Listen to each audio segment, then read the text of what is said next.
P here. Today we have very special guest, Robert Schwander with Fitness Counseling Inc. Thank you so much for being here today. Yes, he is. You got it. You got it. My pleasure. So I know you and Anshuman have had a relationship for quite a long time. How did you guys meet? Back in the day, I worked at River City Athletic Club, and I was introduced to him and his brother through his mother, and they were looking for a exercise regimen. Interesting. What kind of exercise regimen were they doing? I mean, because you were pretty young, right? How old were we you? were doing all kinds of stuff. They were doing floor hockey, a little bit of soccer, stuff like that. Yes, they were. Not I a lot like of that because I always feel like a lot of my fitness regimen anyway was missing that element of fun, that gamification. I was just so focused on lifting the right weight or doing the right move, but I never went out and did like the fun stuff with it. You know what I mean? Yeah, because Absolutely. our activities with Rob were a big spark for me and my bro to actually get into fitness. No kidding. That's awesome. Good times. So tell me a little bit about your background. I was able to do a little bit of research on you, but I would love to hear it from you because I know you've got a pretty interesting one. Shoot, I've been training probably 30 years plus now. Quite some time. I'm in the middle of an interview, in Dad. New York. Started as a freelance trainer at the West Point Military Academy, and outside of that too. So, yeah, I feel like I've got a lot of questions on the West Point training. It's a different world. Out here is a different world. What did you take away from your training at West Point that you've implemented out in the real world for people? Man, so many different things. I mean, beautiful people, energy, intellect, guidance, and opportunity. So if you had to drill it down to one thing that you would want our audience to know, what would that be? I would say it's all about the discipline. Yes, it is. It's all about the discipline. And what does discipline mean to you? Because I know for me, discipline is really just being consistent with whatever Absolutely. It is that I'm at. Ditto. Discipline to me is not just taking things to the next level through action, but doing those actions on a daily basis. Doing everything it takes to get to that one level, and that one level is success. Yeah, I agree. Like that's discipline to me. If you're disciplined, you're gonna go all the way. Like I agree, Rob. Like, and I look at discipline as what's your level of fire inside you. When I say that is how strong is that desire to get to that next level. If you have a low burning fire, that discipline isn't going to be there. But if you have that high burning fire, your discipline is going to be there. And then you're going to do whatever it takes to get to that level. So no matter what it is in life. How would you define success for some of the individuals that you're working with? Everybody's so unique, so everything is so different. I'll give you an example. Okay, for me, success now at my age, okay, back in the day, you're talking 675-pound squats. Now, am I going to reach that level now? Probably not. I could if I want, chance things. However, success to me is being in tip-top shape, feeling good, and being able to do the activities I want to do outside of here. Yes, I feel that. I feel like I keep getting injured on my fitness journey, and it's a lot of it's little stuff. So like one thing that I realized, I was having like problems with my chest, like right down here in the center. I was feeling a lot of pain, and I talked to a physician. And it turned out because of a lot of the jabs that I was doing when I was, doing Muay Thai, I had overdeveloped this left side versus the right side. So it was creating this, pull. So I've been kind of like working on training up this right side and really my back and everything else to kind of meet in the middle. Absolutely. There was also a famous football player by the name of Christian Watson. And he keeps going down with injury. He is one of the most injury-prone individuals I've seen in the NFL. And what he discovered was that it was like his right quad was like 20% larger than his left, and it was causing him these hamstring injuries. That just hurts to think about. I know. Like, So what? So what was your challenge with your chest? What exactly were you prescribed? Nothing. I just kind of Really? made up. Yeah. Well, what I realized, I actually had a little bit of a curve in my spine from a knee injury that I suffered when I was 18 years old, and when I was doing my push-ups, I wasn't as straight as I thought I was, and I was putting more tension on my left side than I was on my right side. So now I found that in changing where I line up my feet, I'm able to really put more tension over on the right side and create a more even build as I've been building my body up this time around. Mm-hmm. But I'm happy to hear what recommendations you have, because it still hurts. Oh my gosh, it's all about balance. It's all about balance. yeah. And the biggest mistake people overlook when they're starting a fitness regimen or they're on a fitness journey is mind-body connection. Now, when I say mind-body connection, it's like know how to trigger a certain muscle on either side. Know how to be able to trigger one bicep opposed to the other bicep. And a lot of people really can't do it because they have that tendency to go more towards their dominant side. That's natural. That's natural. And the trick is you got to try to gently wean somebody out of that by teaching them certain exercises and certain ways to control their body through their mind. Well, I've been That's so finding. I've been taking the Arnold Schwarzenegger method, really, not training a single muscle, but really thinking about what that muscle is doing while I'm lifting a weight. And I've been putting a lot of emphasis on my negative reps as opposed to, my other repetitions that I've been doing. So I got a pull-up bar installed like a week ago. And I'm like, I can do a couple of pull-ups, but dang, it hurts, and I don't feel like I'm getting as much as I could out of it. And then I started doing these negative reps, and man, it has made a huge difference. Massive difference. I said, what kind of experience do you have with that? I mean, do you find that like the negative reps are something that can help push you to the next level, or do you really think it's that mental being in the muscle with your mind? If you have the right training partner, certain exercises. Yes. Now, with dips, pull-ups, you can get away with that.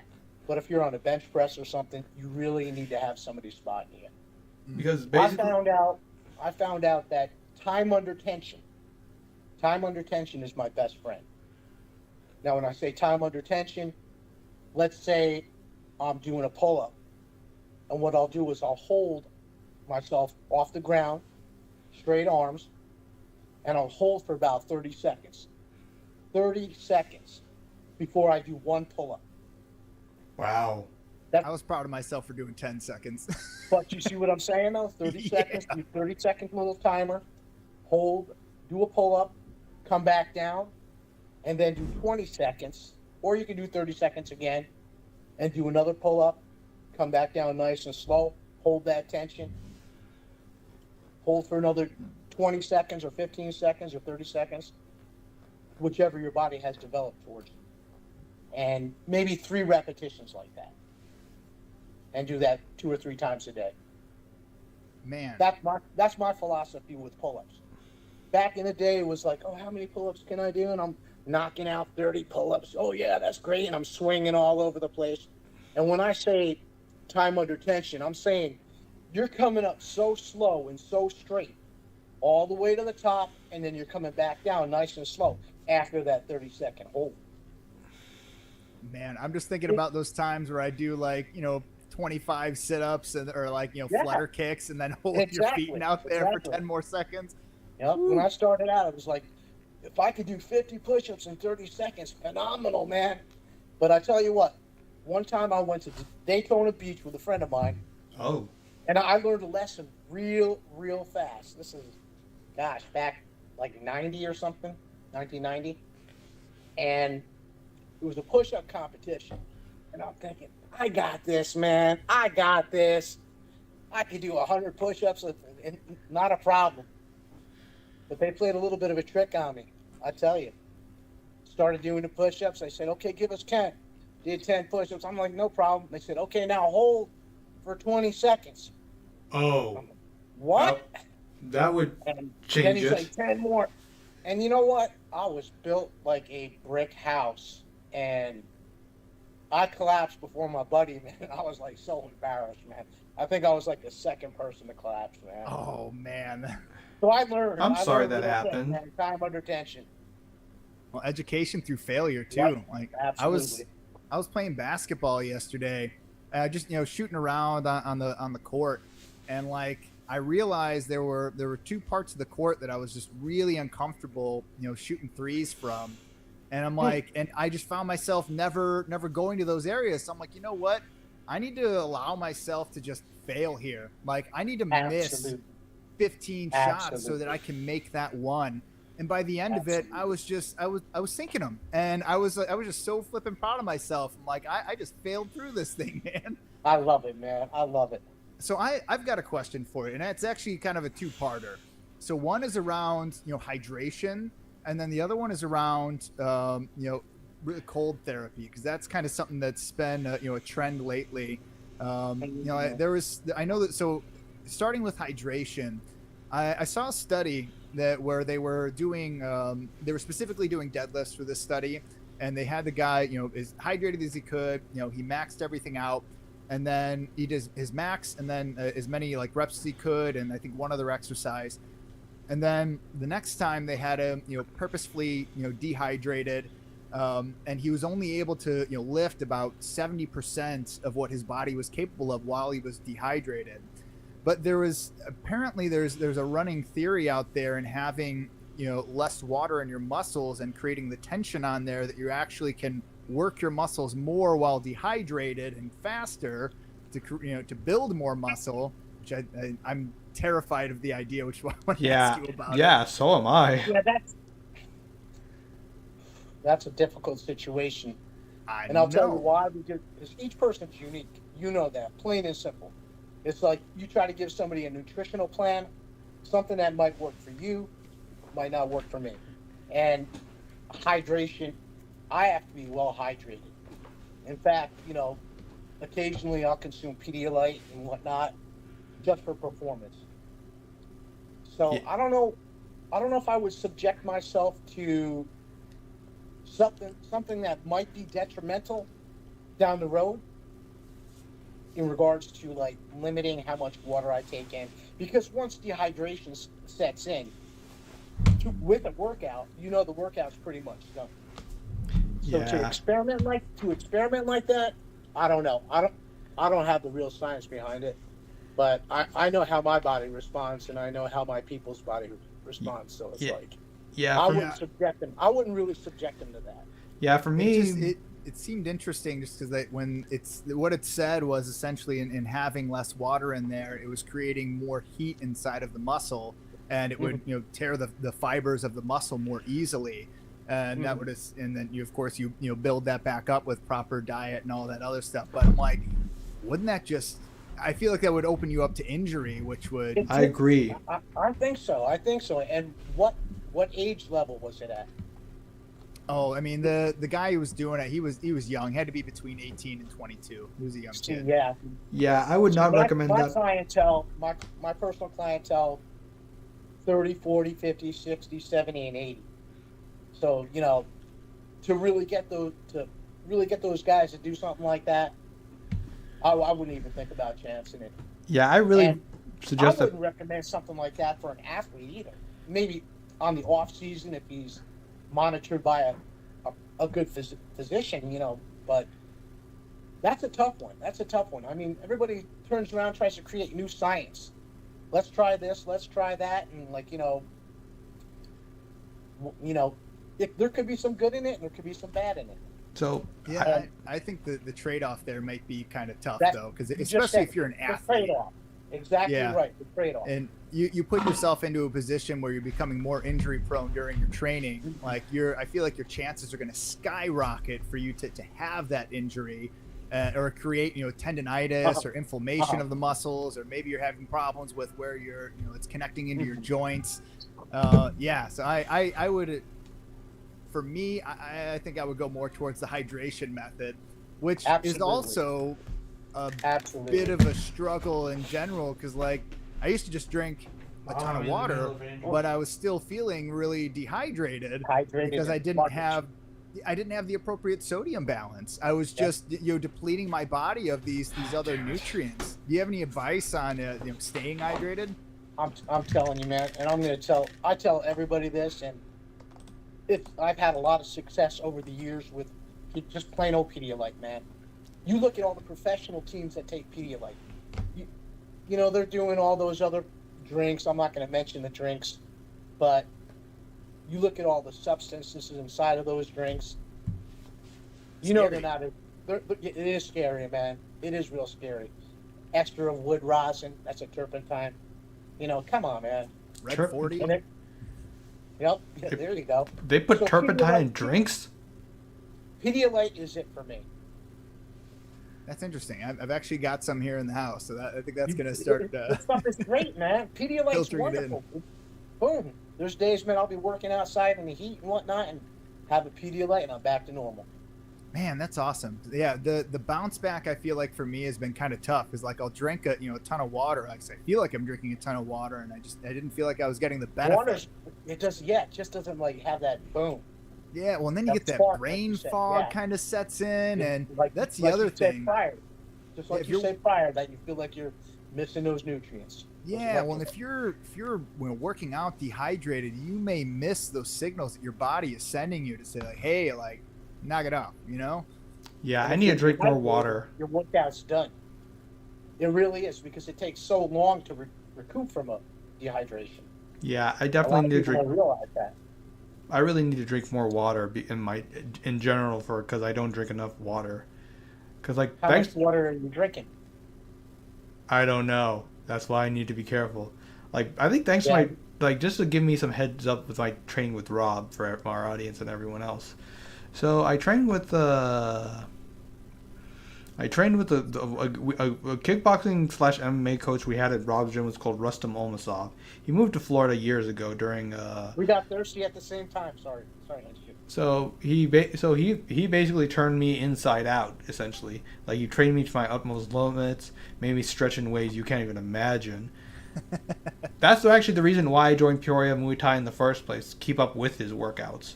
Because he will, if you what he'll turn you inside out, but he'll turn you into something more. Who, Rustam? Yes. Oh, you got that right. That's your next interview. Yes, I haven't. Yeah, I should really. Good idea.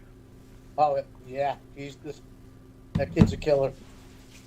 So I was telling Anshuman earlier that I just went through a bit of an injury a couple of weeks ago. I sprained both of my MCLs at the same time, and I'm still recovering from it, but I'm feeling a little bit better.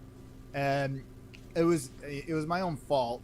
Like I didn't warm up my muscles enough when I was doing stretching, because it was like 4 hours after my workout.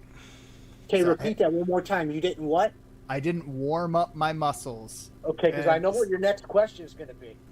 Well, so I was stretching, and then my son was like just running circles around me. I was like, "Hey, knock it off!" And then he like ran into me, and then boom! No. I sprained both of them, and I was walking on I had a cane for a week. It was frustrating. Gosh. But yeah, then the next part is cold therapy. So I know there's a lot of studies out there. I've only seen a few of them. There was a recent, I don't know if it was there was a recent podcast. I can't remember exactly who it was, but it was a guy who was talking about he gave somebody was going through like doing pull-ups or some particular exercise, and they would hit their cap, and then they would just kind of be done. And then he was giving them like this, I think he was trying to sell this like cold therapy thing that you would hold in your hands. And then he said it would stop the muscles from getting, too hot. And then they could just keep going and going and going and going. I'm just curious what experience you've had there. So somehow that reoxygenated the muscles? I have no With idea. the cold? That's what I'm wondering. So the cold therapy somehow got more oxygen to the muscles, so the muscles can continue to perform that exercise. I don't know. What I've That's seen, I don't know. studies, I didn't see anything about that. yeah, the studies that I've seen on cold therapy are typically around like your testosterone levels. Like if you do an intense workout and then you get into an ice bath, you can Yeah. improve your testosterone levels. I think up to 2.7, Okay. 2.7 Yep. times Mhm. your current levels. And I don't know if that's legit or if that's is that something everybody should be doing. But is it also is it damaging your glands, or like is there a drawback? Am I going to lose my hair? Well, they say losing hair is the bald look is the most virile look, I guess. I tried doing a cold shower. I tried doing a cold shower after a You're workout. beautiful, man. You're beautiful. Tried doing a cold shower after a workout. I couldn't because of how cold it was. I couldn't. Ugh. Well, so what I learned, I tried it a couple of times and I couldn't breathe, and I was like trying my hardest to like get oxygen into my body, taking these big deep breaths and just blowing it out hard. And I learned that your pores will open up and it'll force oxygen out through your pores, and that's why I was struggling. But it was Wow. also like the first time that I did it, and it was uncomfortable. Mhm. Do you have any advice for kind of working through that? Maybe those first Okay. couple times of cold therapy. My big question is, if you're doing cold therapy to improve your performance or to heal an injury. Ooh, that's a great question. Because and I've had experience with people using ice and whatnot compared to using heat for a certain injury. Now, yeah, if you have, let's say you have an instant injury, you definitely want ice on it because of the cytokine reaction going through your body, kind of cool it down a little bit and heal it up a little bit.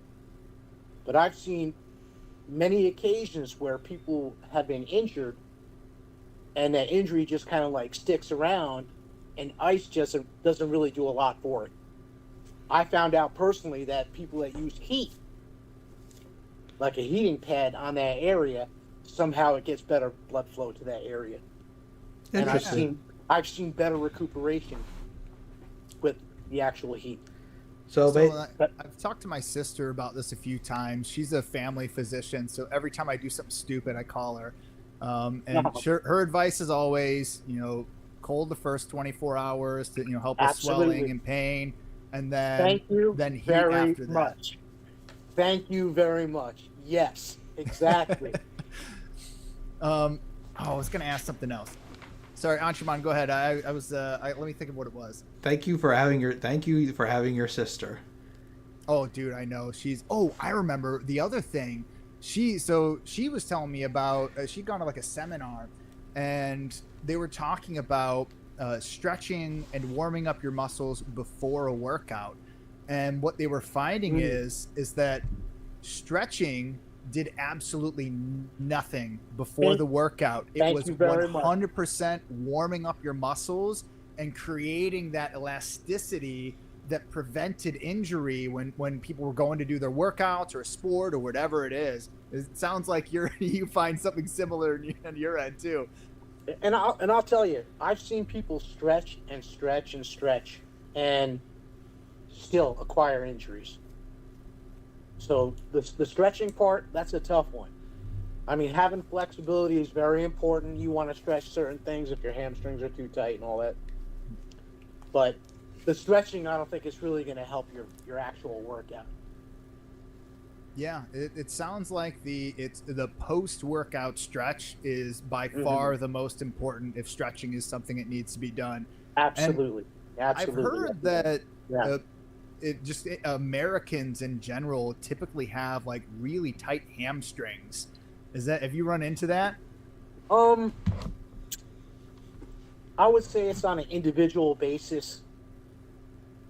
A lot of women tend to have a little bit tighter hamstrings, and I've seen a lot of men have tighter quadriceps. Interesting.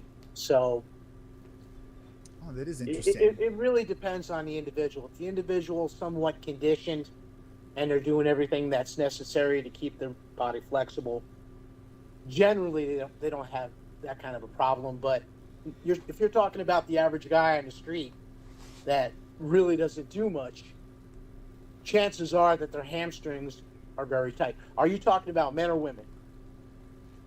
Good question. I don't even know it really anymore. could go either way. Okay, men, the older they get, the more likely they're going to have tighter quadriceps. And reason being is because they lose a lot of strength in their hamstrings and their glutes. Interesting. So I'm just kind of processing that information. Yeah. That's the average guy. That's the average guy on the street. But an athlete, if an athlete's doing everything correctly, doing his squats correctly, chances are you're not going to really find that. Yeah, and I'm wondering, so what do you think would be like, say you've got some, like, me, like I'm generally pretty fit. I work out, I weigh about 150 pounds. What is something that I could do, maybe like, a daily exercise or like every other day, like something that I can do that would help me with my just functional strength? A good simple exercise? Yeah, something we could share with the audience. Oh gosh, man. I know I'm putting you on the spot. That's such a tough one. Like, let's say if you had to pick, one exercise that you wanted people to know about, or maybe one exercise in combination with like a stretch to help save their legs. What do you think that would be? Because you mentioned squats. I mean, I love doing squats with some 15-pound kettlebells or whatever. Absolutely. If a person is capable and they don't have anything kind of hindering them, I think the squat is definitely, for the legs, one of the best exercises.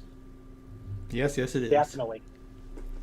A lot of people, when they start out, they want to try the good old-fashioned lunge, and that's definitely a no-no. Yeah, lunge really They're takes talking a lot of force on the knee. Their hamstrings, their glutes are deconditioned.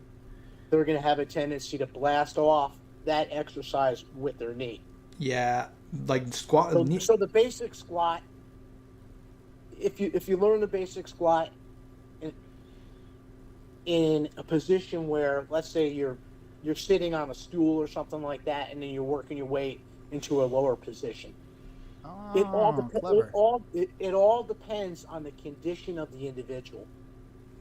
Okay. See, that's my job. It's like, okay, I've never worked with you before. Mm-hmm. I don't know what your capability is. So I would have to have that one-on-one consultation and give you some examples out on the floor, and then pre-test you, and then take it from there, so to speak. Well, like, because I'm not going to put been hard. Yeah, has it been hard with the knee? Oh, well, so like when I was 18, it turned out I had an extra piece of cartilage in my knee. Oh. And the way my knee, I was just standing playing bass, and I went to tweak something on my pedal, and when I went down, my right knee I sprained everything all around there, and I was on crutches for 8 weeks, and then I had major problems for probably 4 years after that, until I had surgery, and they went in and they pulled that extra piece out. But still, like, I can still feel like some, like if I compare my knees, my right knee, there's a little bit more separation from the joints than there is in my left knee. So I've been really protecting them, like, keeping my knees behind my, the front of my toes when I'm doing squats. But I've also been noticing I haven't been doing anything to really strengthen my knees. So do you have any advice there on something I could do to strengthen up my knee joints? Have you ever heard of knee sizes? No. Gosh, man. Do you demonstrate? I can demonstrate. I'm a visual learner. Okay. Something so simple. Okay, what you do is, can you see my knees? Back up just a smidge more and I'll be able to. Yes, please. Okay. Yeah, there it is. All right, so what you want to do is stand up straight. This isn't my exercise. This is something that I learned through training through something else. Oh. Okay. Put your hands here. Pull your elbows back. Put your feet back. Put your toes in a pigeon position, okay? So what you're going to do is pull your chest out, and all you're going to do is squeeze your thighs. Squeeze your thighs, pull your thighs up. If you want to get up and give it a try real quick, and I'll guide you through it. Yeah. It's so simple. The whole thing, what it does, it gets all those tendons around the knees to move. And that's where that mind-body connection comes into play, where I was talking about before. So, you're mentioning like pigeon-toed. What does pigeon-toed mean? Okay, pigeon-toed. I probably can't see me all the way back here either. Nah. Well, I can use my hands. Turn your toes in just like this. Inward? Okay. Yes, inward. So, interesting, because I actually found myself, I was doing just some like regular like squats, kind of putting my knees out in front, kind of going all the way down to the ground and coming back up pigeon-toed. Uh-huh. And I found that kind of helped. But okay, so I'm pigeon-toed. Pigeon-toed, hands on your hips. Okay, straight like this, and then pull them back. And all you're going to do is flex your quadriceps. You're going to go up and down, short burst.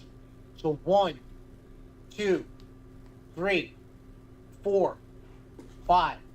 So you're going to tense and release, tense and release, tense and release. Just the quadriceps. And if you find it hard to control your quadriceps, you just got to practice over a period of time. And that's where the mind-body connection comes in too. The ability to contract a muscle at will. Yeah, I could definitely feel that kind of going from in my knee, in my calf. You can feel it raising right at the joint. Yeah, exactly. Yeah, you're exactly right. And that's exactly what I was feeling as I was doing that. Once I contracted, and then once I was done and kind of sitting down, I could feel it in like my calf. And what about the back of the knee? Does that work the back of the knee too? A tiny, tiny bit. The back of the knee has such a huge, huge band. Now, what would you like to be doing to the back of the knee? What kind of a stretch? What are you talking about?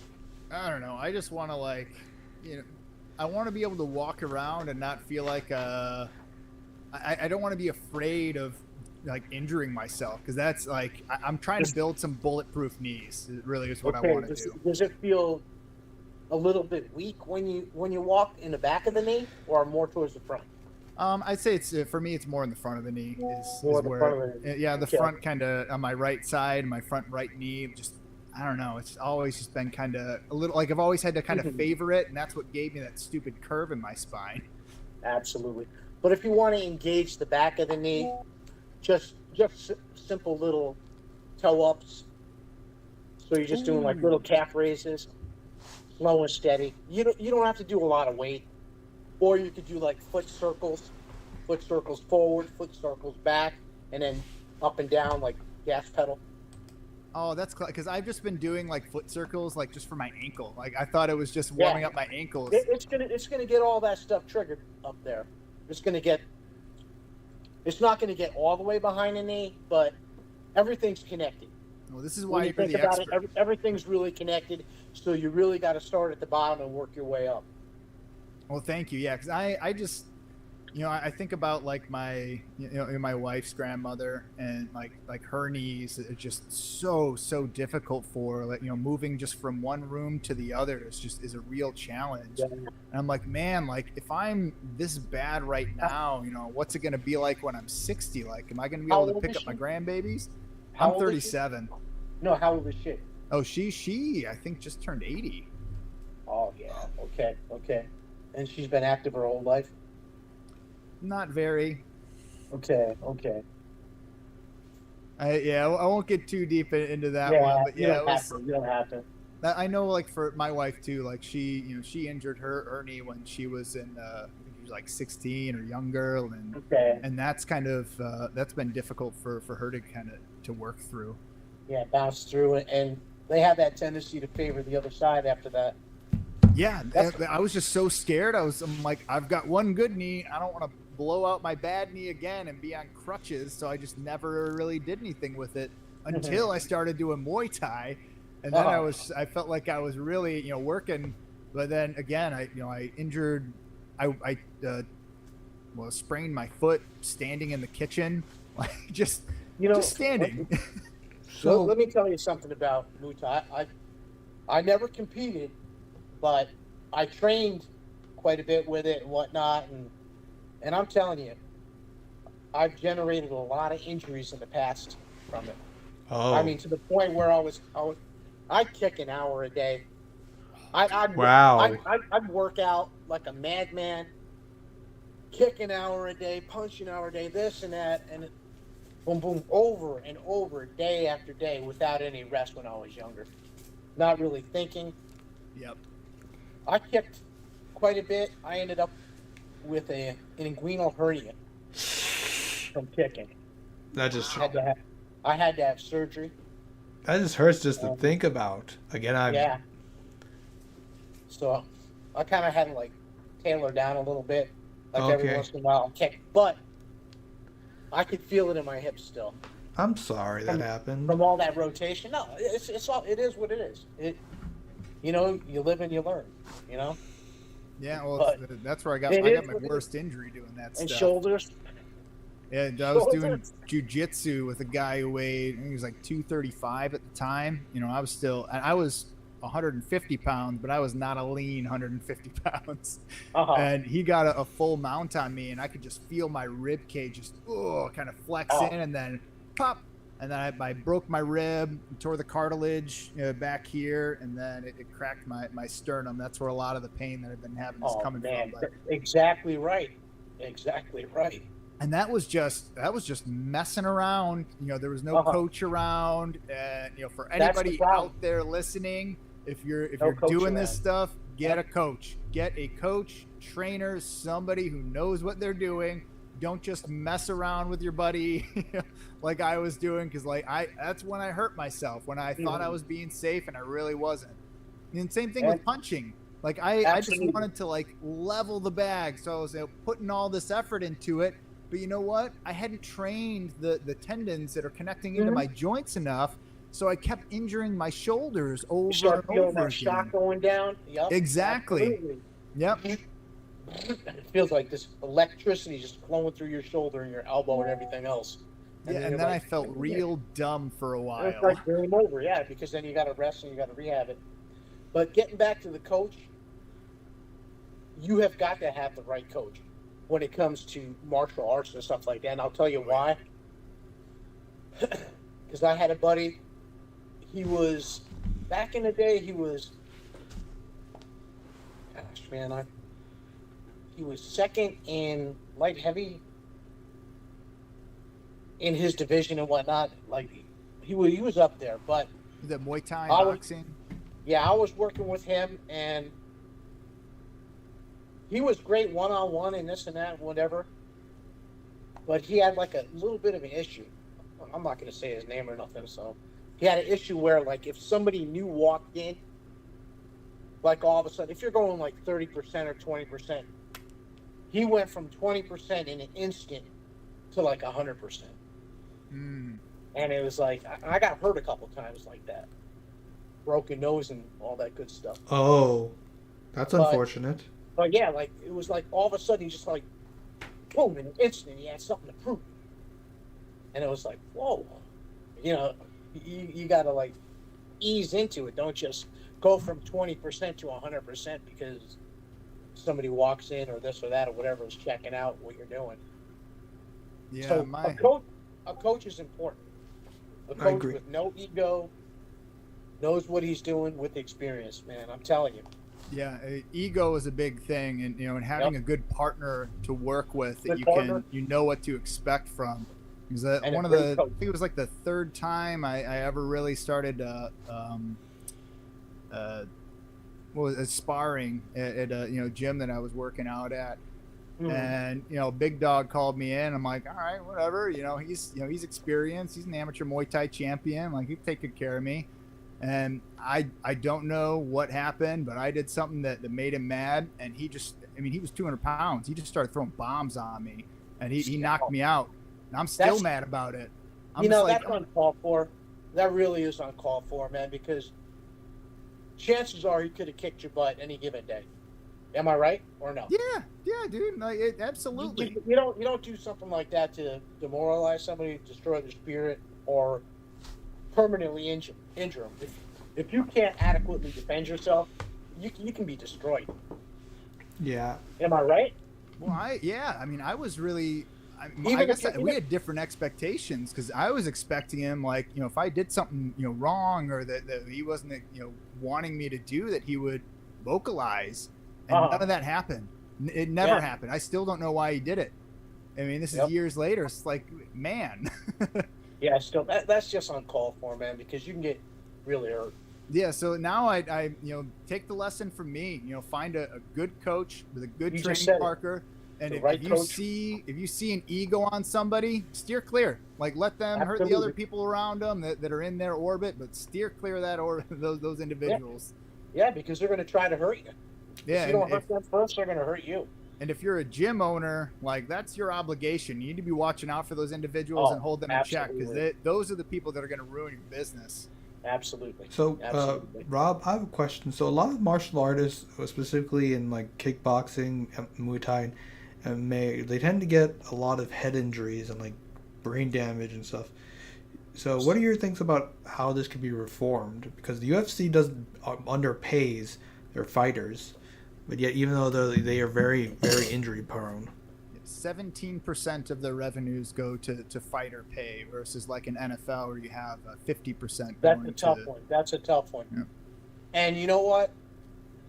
The big thing, and I'm going to tell you, and it's a tough one too. We all have a choice.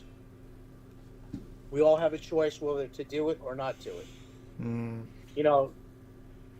I'm sure you can make a little bit of money, doing UFC and whatnot, all that good stuff. But you really have a choice. You can say, I'm not going to do it, or you can say, I'm going to do it. Hmm. And it's really, really, really a tough one. Yeah. That's a tough one to really. That's a tough one to really push out. When I first started, in Muay Thai, I was getting really into it, and I had an opportunity to speak with an ex-UFC fighter. I won't say who, but he was very kind. He took some time and chatted with me on the phone, and I asked him, I'm like, hey, like, what do you think is one thing, like, what's the most important thing around fighter safety that we can do? And the number one thing that he said was hydration. Because what happens is, the lining around the brain will actually thin out when you're dehydrated, and you're more susceptible to head and brain injuries. And so that's something that's just kind of stuck with me. So anytime I went into the gym and I was like working on my boxing, Muay Thai, or we were going to be doing a little bit of sparring, I was going in there as hydrated as I possibly could be, almost to a fault, because I was depleting all of my everything else in my body. I could dig that.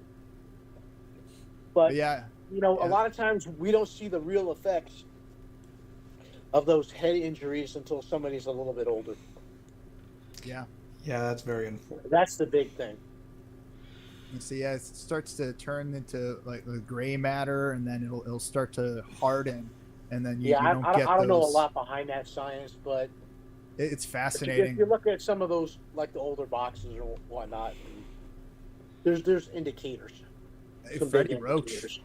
I mean, Freddie Roach, listening to him, like, go through some of his videos when I first started out, the guy's a, brilliant coach, and he was a great boxer, but I mean, it's pretty obvious to anybody that's watching him that, he definitely had some CTE, going in there, and it's affected his speech patterns.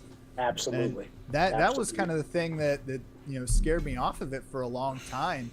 And I have a black belt in Taekwondo, and one of the things that I really appreciate about Taekwondo is they don't allow punching to the face. And if you're ever doing sparring, you have headgear on, and it's always light contact. Like, you're not going, you're doing 20%. You're not going above that. If you do, they're going to pull you out and sit you down. Why? Because they're good coaches. Exactly. And that's a shout out to Master Richard Temmerman. You the man. He taught, and he was great too, because he was like an OG mixed martial artist. Like he wasn't doing actual MMA, but he made sure that we had all of the tools to defend ourselves in a scenario. So he taught us judo hip throws. He taught us, arm bars. He taught us, how to groundwork. Like I always felt really just safe. Like I felt like I could handle myself if somebody wanted to, to throw down. But the biggest thing that I learned is that I didn't have to. I never have to. And any time that I could walk away from a fight was a win. Absolutely. Absolutely. But the reason why you do that, because you have the confidence. Does that make sense? Oh, yeah. Well, I mean, yeah. There's a lot of people that, well, in a lot of situations, people have a tendency to want to draw attention towards themselves. But when you're a master at something, you don't have to, because you know you already are. I got nothing to prove. I ain't got to That's flex right. much. Exactly right. Exactly right. Yeah. Yeah, what was that rap song? You ain't got to flex much when you know you got him. Exactly. Exactly. So I got a question about some of your experience at West Point. Do you have is there any stories that stick out that you may be able to share on the air, or that kind of, oh my God, maybe man. give an example of what it's like going through it? Where do I begin, man? Where do I begin? Because at West Point, I followed through with my dream of being an actual trainer. And I came out here to Illinois, Peoria, Illinois, from one of my friends that graduated from West Point. He was on the Army powerlifting team. Oh. Where I was able to partake with what they were doing and all that good stuff. I learned a lot myself, and wow, just phenomenal. But anyway, I stayed in contact with this young man, and his mom was dating the former owner of Fitness Counseling. Oh. Which was right down the road, right behind the firehouse here on Detweiler Hill. And okay, I remember I'm making $6 an hour at West Point, and they wouldn't even give you benefits or anything. In fact, what they would do is they would lay you off for a couple months. I had that experience at West Point, not at the gym level, but at a different level, where they would lay you off just so they didn't have to pay you or give you insurance. Really? Yeah. So and that was the government. Yeah. Man. I work at some places that did that. They'd work these guys 32 hours a week, and then week 11 comes, a lot of 30. A lot of it was you're getting gratification from the people and this and that and all kinds of wonderful things. But anyway, he graduated from West Point, and like I said, his mom was dating the owner of Fitness Counseling, and they needed a trainer. So Tom called me up, and I came out here, and he's like, well, this guy and this and that and whatnot, and we'll start you out like 50, 60 grand a year. And this was like 1990, whatever. And so that kind of money stuff. Hey, man, that sounds like some good money there coming out. And I found out that it wasn't that, but I stuck it out. I didn't stay with the same person for all that time. I went to River City, but then eventually came back and got his business and whatnot, because we remained friends. That was the main thing. And just some good stuff, man. So West Point means a lot to me, because it introduced me to different people out here and whatnot, different world. So I think that's phenomenal. But I'll tell you another story, man. I'll tell you a story. Oh, yeah, I was competing as a bodybuilder, too. Yes, he was. And in 91, I had a show coming up. And I was working with Tom and those guys with the powerlifting. I'd create diets and nutritional plans, I would say. That's nice. Give them to them. So that was kind of cool. So anyway, there was an officer there. Oh. What the hell was his name? Captain. I didn't even say his name, man. I can't remember his name, man. But anyway, he was a captain. And I had a big influence on these guys, because they loved the hell out of me. Shit, I had a ponytail and everything back then, man. And in West Point, like, look at this guy's got to cut his hair. What's wrong with you? Big old ponytail. Not too long, but still. But I was a beast, man. You know, discipline and all that good stuff. So anyway, this captain comes up to Tom, it's a cadet, and says, you know, I don't want you guys chatting with him too much and this and that, blah, blah, blah, because he's a civilian. You know what? And we don't want civilians here. And we're going to get rid of them. What? Oh, yeah. I was like, oh, shit. Man, well, that's nice. So anyway, Tom told me that, and I was like, whoa.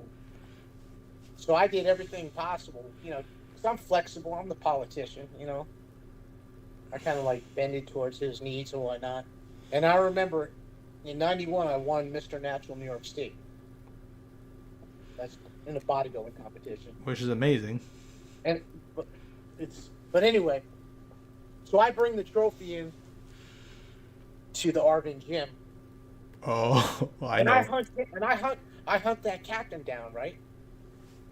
So I came up to him and I just shook his hand and I said, you know, I want to thank you for all you've done for me and this and that and this place and how wonderful it is and just people like you and blah, blah, blah. And it just because of people like you that I was able to achieve this. I want to thank you. Oh. And ever since then, I could do no wrong. Ever since then, I could do no wrong. Absolutely no wrong, man. Absolutely loved me. I was like, yeah. Savage. That's one of the most savage there was things I've a bit ever of a heard. slight in there too. I wore this because it was just, like, hey, you know, yeah. Well, it sounds like he hit a nerve with you and kind of fired you up to really put in man, that work. They could have got rid of you like that.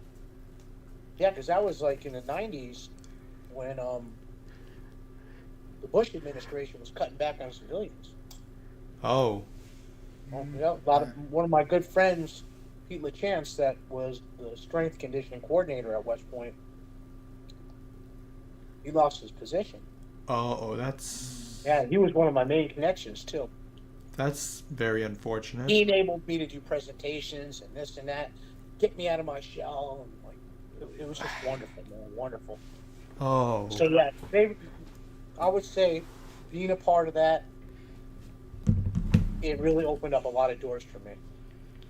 You know, and I wasn't anything special there. You know, like your average worker or this or that, or help with fitness things and this and that, help cadets privately or whatever. So it was wonderful, man. Absolutely wonderful. Yeah, well, that really goes to show you the value of, you know, good relationships. The things changed though, man. A lot of things changed because the Arvin gym, I believe it was 400 and something thousand square feet, and it had like 3 boxing rooms. It had 2 or 3 jiu-jitsu rooms. Wow. All these other different martial arts and oh yeah, wrestling rooms, gymnastics, 3 Olympic pools, and it was just monstrous. And I'd go there and I just putz around, and it was great. It was just so great. So it was the size of it? They changed it. From my understanding, they don't allow any civilians in the Arvin gym anymore at all, even training or nothing. Oh, weird. Even They trainers? switched it to this other small area outside of Arvin gym, like 5 miles away or something like that. That's unfortunate. It is what it is, but I could say it has done wonderful things for me because just being a part of it changed my life and changed my perspective on life and towards other people. I've met a lot of wonderful cadets and a lot of wonderful officers and whatnot, so yeah. Well, tell me a little bit more about your business now, because you're down on what, Detweiler, right? Yes, I am. My business now, there's a big difference between being a part of the athletic world, where it's like everybody's just trying to ride with everything that they got to make it to that next level. Everything they got. And they're going to find every advantage and perform those advantages with perfection. Big difference, man. Big. What a world. I'll tell you a funny story. When I first came out here from West Point, this is funny. I started working for Jerry Thomas, that used to own Fitness Counseling years ago. Oh. And I remember training there first week or so, and everything was nice, and he loved me, of course. It was more like group training. So I had like 3 or 4 women going at the same time and whatnot. Not bad. Not a bad experience. You can get away with that with athletes and whatnot. I remember these ladies were sitting there doing their little curls and just chatting away. Oh, yes, I had a wonderful day today. It was spectacular. Blah, blah. And I looked at one of the ladies, and I said, if you want to get in shape, you're going to have to stop talking and focus. And right then and there, this lady looks at me and almost starts crying. If I can't talk to anybody, I'm not going to work out no more. I was like, oh, shoot. So that was my experience going from one aspect to another aspect, athletics to non-athletics. So it was just like, woof, holy shoot.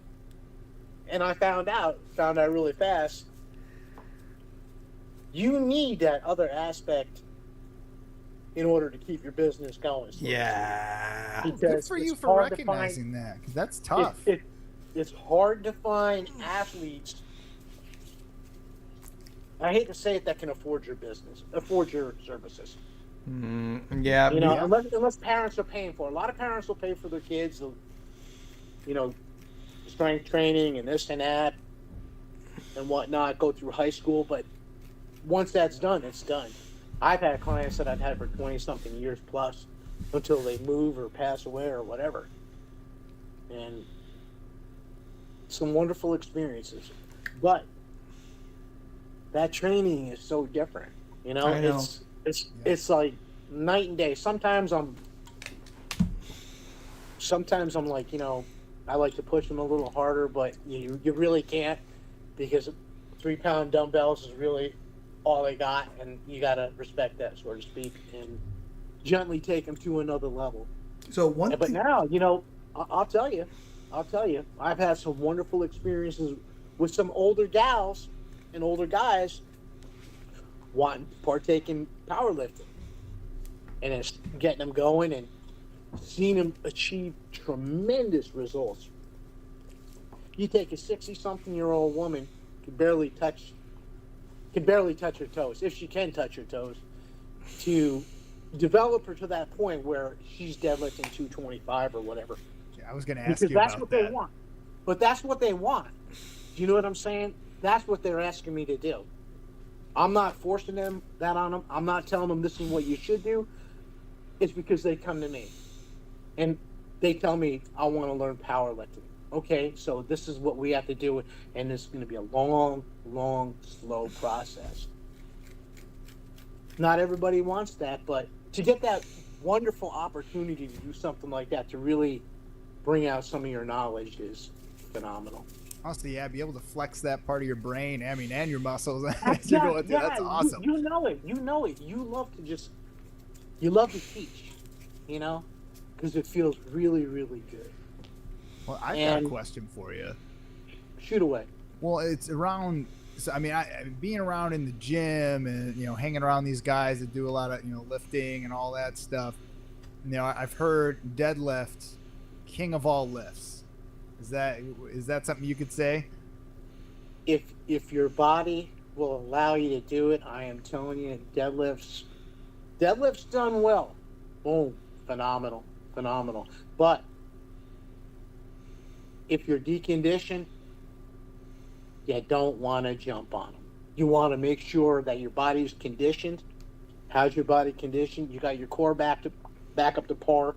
You got your legs strong again. you have muscle coordination, you have muscle control, and then you apply that force. If you're talking about my type of clientele, like they're 50, 60 or whatever, and they want to learn how to deadlift, it can be done. I mean, I've seen it. I've created it. It can be done. But you're not going to get somebody that says, okay, I want to power lift and then start powerlifting right away. No, there's 20 or 30 different steps before they even get there. So do you work any like kettlebell into your workouts? I think kettlebells have a purpose and a place, and I think they're great, but it's like a kettlebell, a dumbbell, whichever's closer, so to speak. Does that make sense? Yeah. I mean, the coordination or this or that, I think kettlebells are great, but some people don't have that ability to grasp something that's a little bit wider. So, Rob, here's the thing that is important to talk about.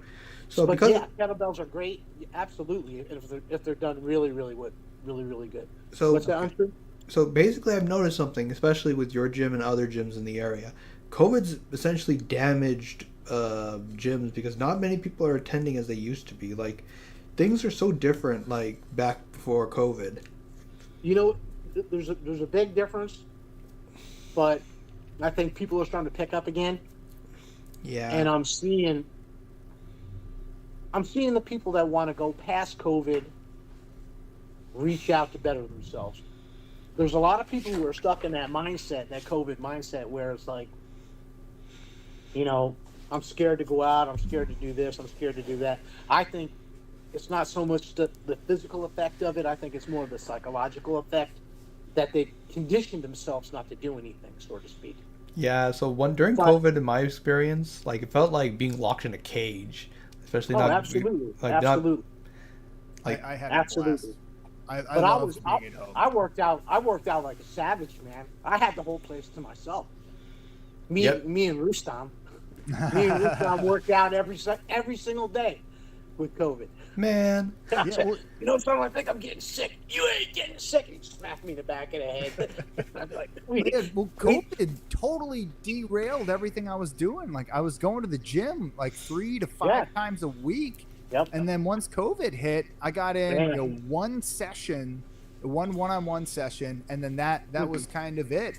And since then, I've kind of felt like I need to, you know, create space for myself here at home in order to have, you know, access to something consistent. And I think once you've kind of developed one of those spaces and you've got access to things like YouTube and, you know, TikTok and all those other, you know, platforms where you can, you know, gain, you know, different exercises, knowledge, that it's kind of, you know, pushed you know, training with like a traditional like training or trainer kind of to the wayside. But I am personally, I think that there's a tremendous amount of value in having someone who's going through that experience every single day and can help you as an individual. Because like, if I'm watching a YouTube video, to your point, like, I mean, I asked you probably 15 questions, and it really came down to me as an individual and where I was, you know, on my fitness journey. And if you can't gauge yourself along there, like, you're ultimately either going to get hurt or you're going to quit because you're doing something that's not feeling quite right. That's my absolutely. I found a lot of people starting to flow back though.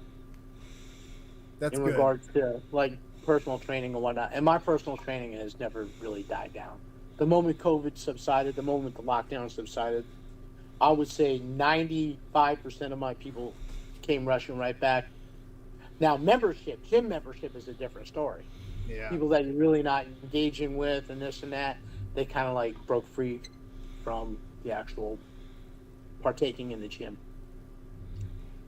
That's where I see like the big difference with the COVID aspect of it. But personal training, I just got a lady back that stopped coming during COVID, and she came up to me. Unfortunately, I like to teach people to be able to fly if they want to fly. You know, teach them so they can function on their own. I'm not going to be here forever.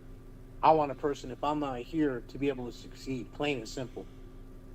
But she told me straight out, she's like, Robert, I tried to do it on my own. I just tried, and I just find myself getting distracted, and you know, I want to come back and I want you to help me and I want you to restructure me.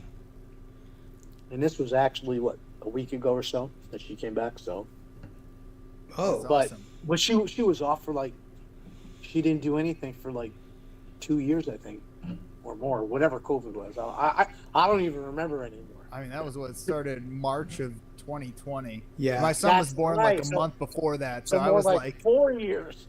I got 4 years, 8 Rob, months. so I haven't seen her in 4 years. 8 months But at it home works with my out well baby after he because- was born. I was so happy. Yeah, yeah. Playing Pokemon and hanging out with my son. Oh, it was one of the best times of my life. I know a lot of other course. people didn't have that experience, but Uh-huh. Yeah. man, I had an absolute blast during COVID, at least for that aspect of it. You know, Uh-huh. being the other thing I found crazy is like diet wise.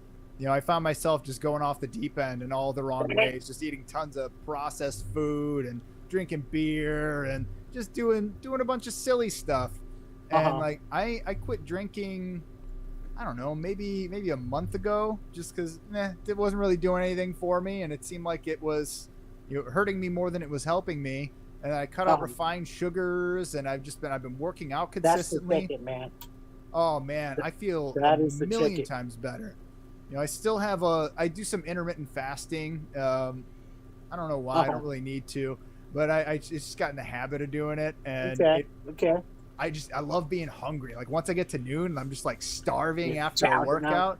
The Absolutely. only thing I don't like is that I find from that like 10 a.m. to noon time, like my brain fog is just it can be so heavy sometimes that it can be tough to work through.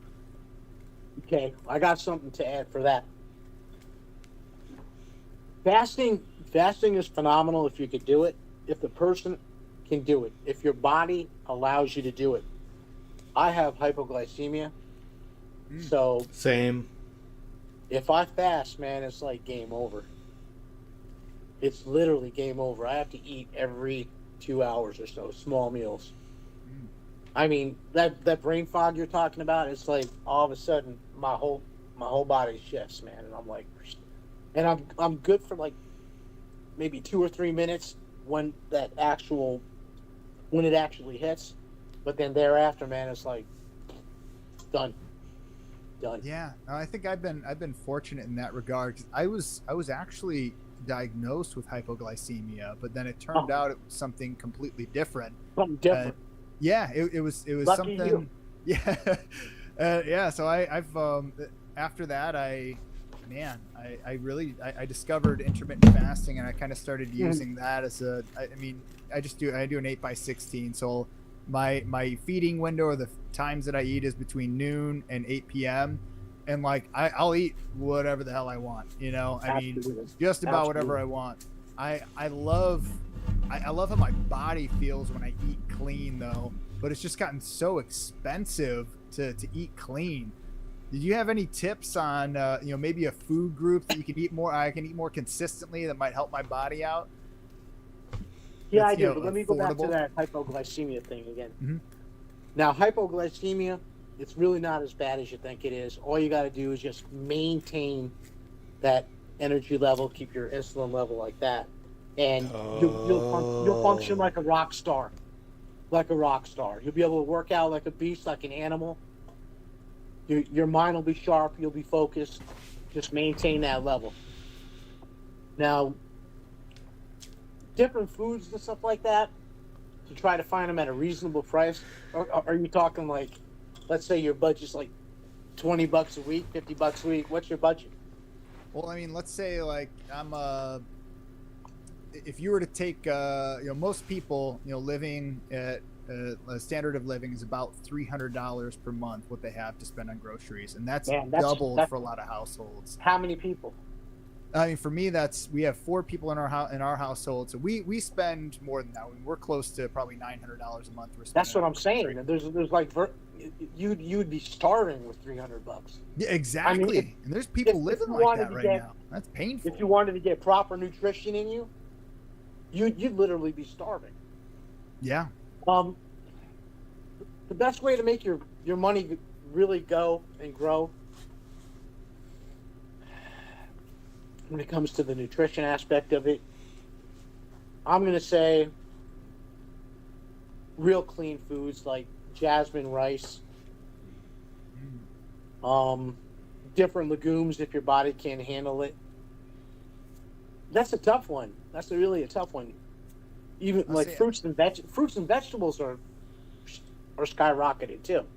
Oh yeah. But, well, I mean, bananas are something I find that I can afford, and they tend to have a good amount of fiber and potassium bananas to all help. day. Bananas all day long. I love bananas. They taste amazing too. And I like to do apples with peanut butter. That's another one. You can get a bag of apples for 9 apples for $3 at Aldi. Nothing crazy. There you and go. Kale. There you go. I like kale, even though it was developed by the government from mustard seeds. But it also has a decent amount of protein, plenty of fibers in it. The only thing I found was interesting with kale is it's very similar to like what's that stuff? Like a cannabis crop in terms of like how it will draw things out of the soil. Like it'll actually draw toxins and things out of the soil and be stored in the leaves and the stems of the plants. So there's some individuals say they eat too much kale, that you can actually have some negative effects on your body. Like I remember like Jeremy Piven, a famous actor. He would eat tons and tons of fish. It was like his favorite thing. He was eating fish every single day, and he actually gave himself mercury poisoning from the amount of fish that he was eating. Holy God. Yeah. So yeah, I worry about that sometimes. The amount of kale that I eat. Yeah, that'd be real concerning. Yep. What about supplement shakes? Because I do I buy that $18 thing of Aldi protein, chocolate protein powder, and sometimes I'll just mix it up in water, but most of the time I'm putting in like Greek yogurt, some kale, some peanut butter, so and then a bunch of frozen fruits. It's really something more than just that protein powder. Oh yeah, I make it a whole. It's my. So that when it comes to like different powders and stuff like that, everybody's unique. Everybody's different. Some people have lactose intolerance and so forth. So whey protein can mess you up. Yeah. So it's really a delicate kind of like situation when it comes to who can consume different proteins. That's a good point. Protein powders, that is. So like I use typically whey protein, but there's another kind that's pretty accessible. Do you know what that one's called? I can't remember it off the top of my head. What, casein? Casein or? I don't know. That could be it. I don't know. I remember there was whey protein and there was a protein. Can't recall. So there's casein. There's plant-based proteins. Ooh, yeah, that's a good idea. I remember I switched to that for like maybe one thing, and then I was like, I'm going back to the other stuff. Mm-hmm. I felt like I was robbing myself somehow, but probably not. But then again, okay, if you're eating adequately, what do you expect to get from that protein? From those shakes? That is a good question. What are you really trying to get from it? I mean, are you trying to get more? I don't know. Like all I hear is, if you're working out, put more protein into your diet. You hear Jay Cutler talk about that. You're never eating enough protein. And I'll eat chicken clean with rice. Carbon, hydrogen, oxygen, and nitrogen. How much nitrogen can your body utilize? No idea. So that neither do I. So it's like, but all I know is from learning in the past and whatnot, from educational classes, an overload of nitrogen isn't really good for you. So I'm kind of like one of those, like, it's up in the air for me, so to speak. I'm not going to be like, this protein shake, that protein shake. If you're eating adequately, you really don't need all that stuff. But if you're like on the go, you're on the run, that's a little bit different. I'm not going to push all those supplements, protein and this and that, down somebody's throat, because I'm not a big believer in it. Interesting. Yeah, and I'll get slammed for that. Oh, look, my protein shake. Because of my protein shake, I went to another level.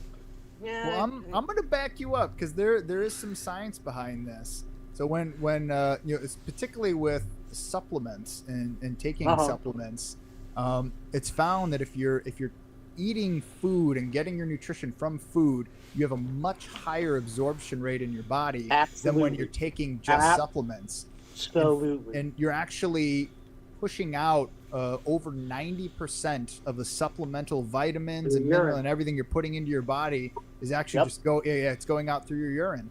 So it's there's maybe some benefit there, but I feel like it's not as much. It's not as much as what people anticipate. So then I thought, well, maybe if I pair it up with these other foods, I'll have a higher absorption rate. Probably not, but it's and the other aspect of it is it just mentally makes me feel good. Like I know that I'm getting at least this much protein in my diet if I include this shake in my my routine after I work out. Which actually that brings up another good point. When is the best time to after, say, I've had a hard workout, I went an hour and a half and I'm toast, when should I be taking in food? That's a tough one because nutrition. When I went to school for nutrition, it was the morning time was the best time to take in your protein source. And I don't know how things have changed since then, but that was basically the average person, so to speak. And you're working out, have your protein first thing, and have a lot of it first thing in the morning because the absorption rate was so much better. But you could tell me if things have changed since then. Well, the theory is that, so let's say I 8 a.m. I eat a dozen eggs, and then I do I'm that guy from what's that, Beauty and the Beast. It's all about balance, baby, balance. But yeah, let's say I eat a ton of eggs. I got that protein going in my body, and carbs and some other stuff in there, and I take a little salt in with it. And then I do my workout. The theory is that when you do your workout, post eating, you're actually burning more of those calories, that protein, than you are utilizing it for building muscle. So the working theory now is that it's best to take in nutrition within there's like a 30-minute time window after your workout where you take in that nutrition and then your body uses it to its optimal level that it's capable of. But I don't know. I don't know that there's a whole lot of data out there that can back that up. But that's the current running theory that I'm familiar with. Yep. Absolutely. Do you think there's a tinge of truth to that? If you can feel it absorbing the moment you eat it, something's going on. Does that make sense? Let's say you get done with an intense workout, whatnot, and you're hungry, and you eat, and you can feel it almost absorb instantaneously. Have you ever had that effect before? When you're hungry, when you're really hungry, and you eat something, and you can feel it absorb through your system? Well, honestly, I'd say just the other day, like I worked out it was leg day. So like I worked hard. I went through everything. I know I burned a bunch of calories, and then by the time I got to lunch, I made some eggs, and then I had some like pretzels, and then I was ravenous. Like so I was there's just got to be ravenous. some truth. There's got to be some truth to it because you just went through some extensive exercise. You worked really hard, so your body's starving to be replenished. So there could be some truth to it. Well, and like there's guys like Derrick Henry, he's 31-year-old, running back in the NFL for the Baltimore Ravens, and he was supposed to be washed. This guy was supposed to be done for, and he's having an incredible season. This guy doesn't eat till 4 p.m. and then he'll have one meal after all of his workouts and everything. And I know that he got that regimen from there's a guy, I can't remember what country he's from, but he's a world champion gymnast. He did almost the exact same thing. He would have black coffee in the morning, and then he wouldn't have his meal until like 6 p.m. at night, and he would just have one large meal. And this guy was stacked. I mean, just stacked. I mean, he's working at the highest level, and he's in the top 1% of the 1% of the craft that he's doing. And I'm thinking, like, is it that he's doing? Is that the thing?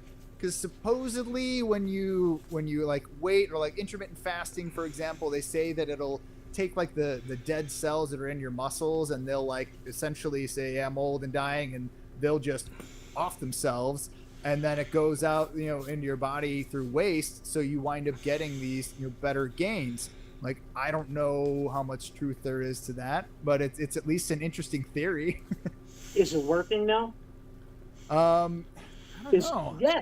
If they're getting some kind of results, something must be working. But then again, it's like for somebody operating at that level, I'm also thinking like, maybe he's on steroids. Maybe he's taking something he shouldn't be. That's giving him that, and he's maybe using this as a catalyst. Because like, that's a possibility. How many other people that are operating at that level are doing it? Like, these are the only two examples that I have of people operating at that level. Being the best in their field that are doing it this way. And I feel like if it was really working, you'd have a whole lot more people doing that. I don't know. I just don't know. Maybe he's trying to create a sales pitch. Who knows? That's true. Who knows? But if it's working for them, they could be unique. Like I said before, everybody's unique. Everybody's different. Everybody's body responds differently. So like I said in the beginning, what works for you might not work for me. What works for me might not work for you. Yeah. So that's a really good point. I like to see the science behind it, how his body's responding, and so I know it's like you almost have to do. It was George St. Pierre. He was the guy. He was actually one of the first guys who did it. Because what he was he was finding that he was the guy who was doing it because he was finding a huge increase not in his muscle mass but in his muscle density, and he was working with people, so he was able to measure the results that he was getting through those programs. Wow. So and there's a bit of a documentary that was out there on it, and I thought it was fascinating. I can't believe I almost forgot about that example on Fight Talks. St. Pierre was in that. He was an absolute beast, man. Oh man, he was a beast. Yeah, just unreal, man. So Rob, around here we got Matt Hughes. What's that actually? So Rob, in terms of combat sports, who do you admire? Combat sports, who do I admire? Gosh, that's really a tough one. That's a tough one. I wouldn't say I admire, but I respect. I respect and I like Caitlin Clark, man. You're talking, man. You're talking about something. Like you probably think this guy, this power. Like no, Caitlin Clark, man, because she's the all-around person, man. From my understanding, because I got clients that actually have met her and had living experiences with her. She's a wonderful person, from my understanding, kind and loving, and a great athlete. She's got the whole package. So somebody like her, I would admire somebody like her because of her character and her personal ability and her drive. So we're getting close to end time for the interview. So just to introduce to Rob who we are. We're the Peoria Martial Arts Forum. What we're trying to do is promote, because we have so many talented combat sports and gyms in the area, yet nobody ever talks about this rich history and how many athletes that are produced in the area. So my question is, what, in your opinion, even though you are not involved in combat sports yourself, what can we do to help the people around here? In regards to fitness or understanding what's going on? I think in general, like fitness is a very big, because one of the reasons why we decided to interview is because to get the word out about actually taking care of yourself and tips on fitness. Well, yeah, one thing we're finding between, when we're going to a lot of these gyms and talking to a lot of these athletes and talking to really, coaches, trainers, across the gambit of individuals, we're finding that the one thing that they all have in common is, fitness and nutrition. So it just seemed like a natural progression to, start having, fitness coaches, people who really know what's happening out there. So yeah, I would want to know really from, you've had some, time, and, I'm sure you learned some stuff at West Point and in Muay Thai. And what advice would you give yourself, going through that time period that maybe somebody could take away now? Wow. I'm telling you, I was driven. You got to have that. I mean, I was so driven. I got a story for you if you want to hear it. Go ahead. This is the drive that you got to have. I started working out with weights when I was probably 13 or so. And I bought one of those plastic sets filled with cement. Yep. So I was ambitious, right? So I brought them in the house. The stairs went up like this, and then there was a little landing, and then there was another 4 or 5 steps, and then there was a bigger landing that I'd say, maybe twice the size of this table. And I had my weights there on the floor, and I'd work out. I do my curls every day. I do your glam muscles. I lay down on the floor and do bench presses with 30 pounds or 20 pounds or whatever it was. I can't remember. Man. So I was like, cool stuff. So I guess one day the weights rolled out in the center of the way in the floor. And my dad had some choice words, real choice words. I don't want to repeat them. Opened up the second story window, took the weights and threw them out the window. No. You want to work out? You work out the bloop outside. So sure enough, the next day I was out there, boom, boom, boom, doing my curls, doing my military presses. And I worked outside every single day for like 2 or 3 months. I'd even bring over friends. And they're like, you're crazy out here. And then finally I moved into a garage that we had way in the back. Man, the thing was leaning over and whatnot. But I cleared some space and I made that my little weight area. And then eventually I kind of like moved the weights down to the basement and built a little sanctuary and then built off from there. So what I can give you people is, don't let anybody ever discourage. Don't let anybody bust your dream, your desire.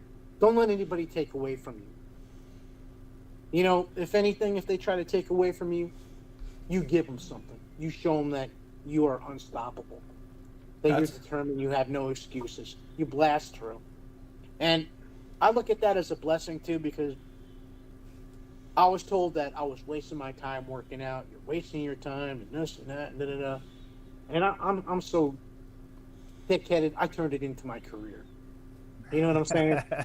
I do. I could have been making money somewhere, but I turned it into my career, man. And follow your dream, man. So work out hard and push yourself. Be disciplined and believe in yourself when other people don't. So that's a massive high note to end on. Yeah, I totally agree. That's really great. Weights out the window. I said that's an accent that goes along with them words. Yeah, I said some things under my breath, man. But I ran outside and I was working. The weights were all crooked, all bent.